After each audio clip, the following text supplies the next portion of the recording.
Hi guys, what you are looking at right here are all of the Sony cameras that I currently own. A7R5, ZV-E1, FX30, A6700, ZV-E10 original, and you are looking at the ZV-E10 Mark II. Now these are my cameras. I bought them with my wife's own money. Should have never given me access to the joint bank account. You know what I'm saying? But I use all of these cameras for my own personal use and my own content creation in different ways. I mix and match. I utilize all of them. However, when it comes to video, if I have to go somewhere where I am required on a project, or it's something I don't know what I'm walking into, getting paid to do it, or it's just footage I simply cannot lose, 100% of the time, I am taking the FX30. This, in my opinion, is Sony's best value video camera, so we should talk about it.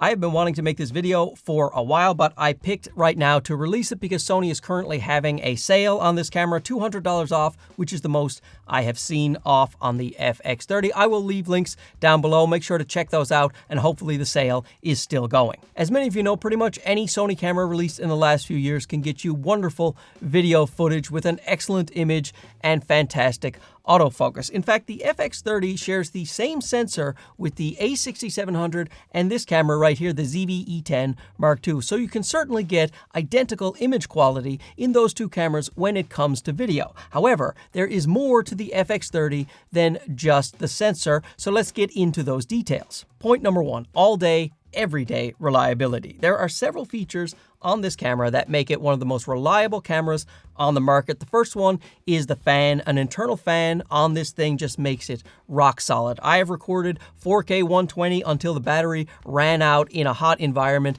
Nothing matters to this camera. It will still keep going. This and the FX3 are the only cameras I would trust in the Sony lineup to do a ridiculously hard job in the blistering sun for hours and hours. I have streamed this thing for 6 hours. It doesn't matter what you do, it will just keep going. And most cameras will overheat eventually if they're in a stressful environment and you're recording long enough. However, this one right here and the FX3, its big brother with that internal fan, so ridiculously reliable. It also has 2 card slots for simultaneous recording. You can always have a backup of your footage in case something happens to one of your SD cards. When you're trying to do pro work, you're being paid, someone's having a wedding, someone's giving birth at a wedding, you definitely want to be able to have that footage, and if something corrupts on one of the cards, at least you have a backup. All pros like 2 card slots if they can get it. Both of the slots are cleverly designed so you can fit in the faster CF Express A cards or the regular SD cards. Also on the subject of reliability, it is weather sealed and tough as nails. So you can take this out in the harsh elements and you don't have to worry about your FX30. If it hits somebody else, they have to worry about it because this thing is going to be fine. The other person's head, not so much. Don't use your camera as a weapon. Point number 2, ergonomics and usability. This camera is set up for video. Everything is at the touch of a button. We'll get to that in a second, but it also has 6 /4-20 threads all around the camera. Now you can get a cage if you want, or you can just mount things directly to the camera because it basically has a cage built right in. Now, if you buy the optional XLR handle, that goes right into the Sony hot shoe. You can connect 4-channel audio so you can get some fancy XLR mics, phantom power, doesn't matter, plug them right in there and then they will be synced with your footage right away. No need to sync in post. Makes it such a great compact little setup. And look at this, you can get this cheap little half cage from Newer, stick a V-mount battery on there, connect that through the USB-C port, and now you have all day power to go along with your very reliable camera and your professional audio, and this is your whole setup. It also features Sony's highest resolution LCD, 2.36 million dots. I wish that Sony would put this screen on all of the cameras, but I am glad that it is on this one, especially because this doesn't have an EVF. With the button layout, you see this is a video camera. This is not a photo camera. It has the toggle for zooming. If you're using clear image zoom or you have power zooms, you can use the toggle to go from wide to tight. It has a white balance and ISO right on the top. On the back, you will see different labeling than you would see on a photo camera. It has the zebras, the shutter, the peaking. Front, you have a secondary record button. You have a dial on the front, a dial on the back, and a scroll wheel as well that you can program to anything you want. And on the top, you also have a textured button so you can move your focus point around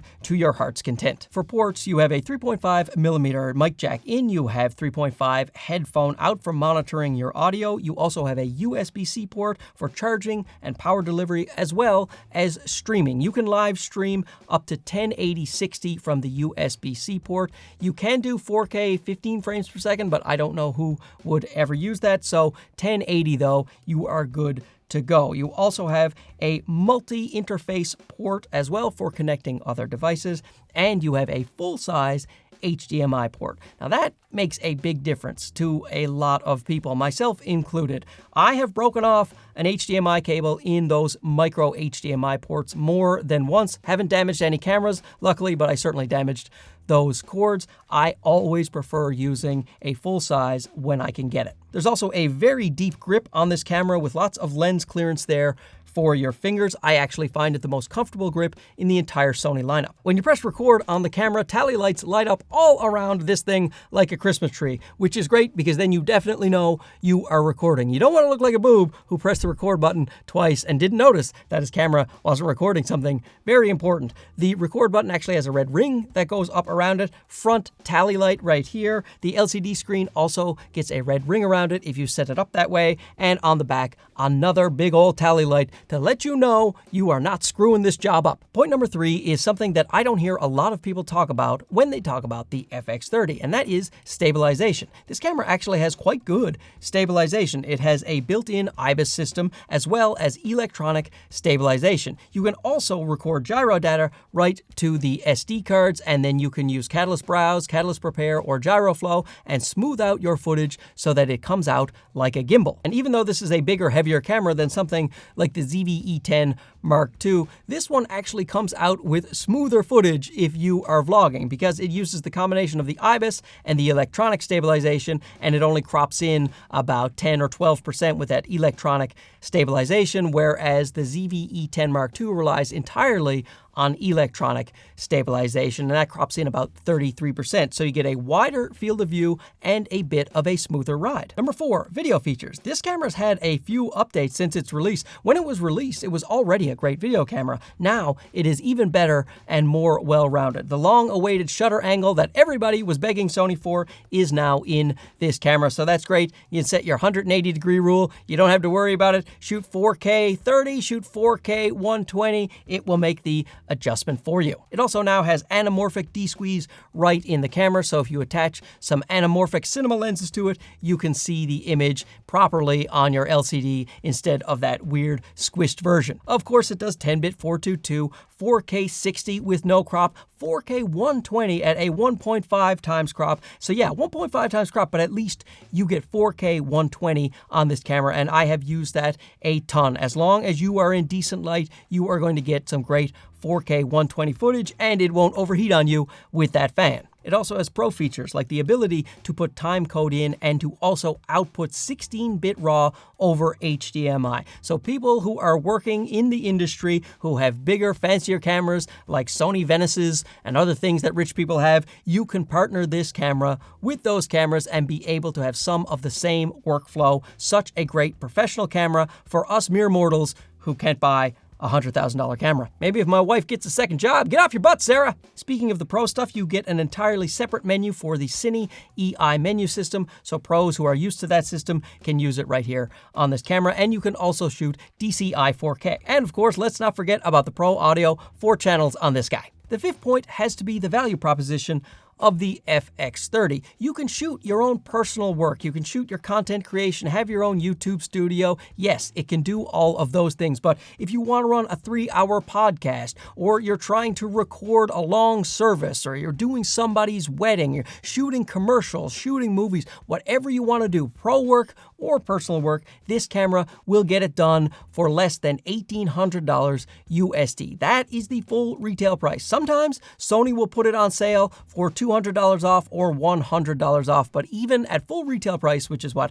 I paid, this camera is more than worth it. If I'm shooting something that I cannot lose or I'm getting paid, the only camera that I would consider over this one is the FX3, and that costs more than twice as much as this guy, and that is without factoring in the lenses. This thing takes APS-C lenses, some of which are absolutely fantastic, but much cheaper than full frame equivalents. This one here has a 15mm that I use all the time. I'm using it right now. My 15mm 1.4 from Sony that competes very mightily with my 24mm G Master for full frame, yet it costs about half the price. There are also a ton of third-party lenses that can be very price attractive. This Sigma 18-50 f2.8 all the way through. Look how small this is. First of all, this is one of the best lenses I have ever tested for any system. Full frame APS-C, it doesn't matter. This one's around $500 for that focal range. You have lenses from Yongnuo, from Tamron, from TT Artisan. Viltrox has a series of lenses called the Air series. The APS-C lenses there are about $180 to go along with your fancy FX30. You could have a wonderful setup for a decent amount of money. So let me know down below, do you have an FX30? Have you ever owned one? Do you want to own one? Put it down there in the comments. We'll have a nice little discussion about it. Thanks for watching this. We'll talk to you again soon. Okay, bye-bye.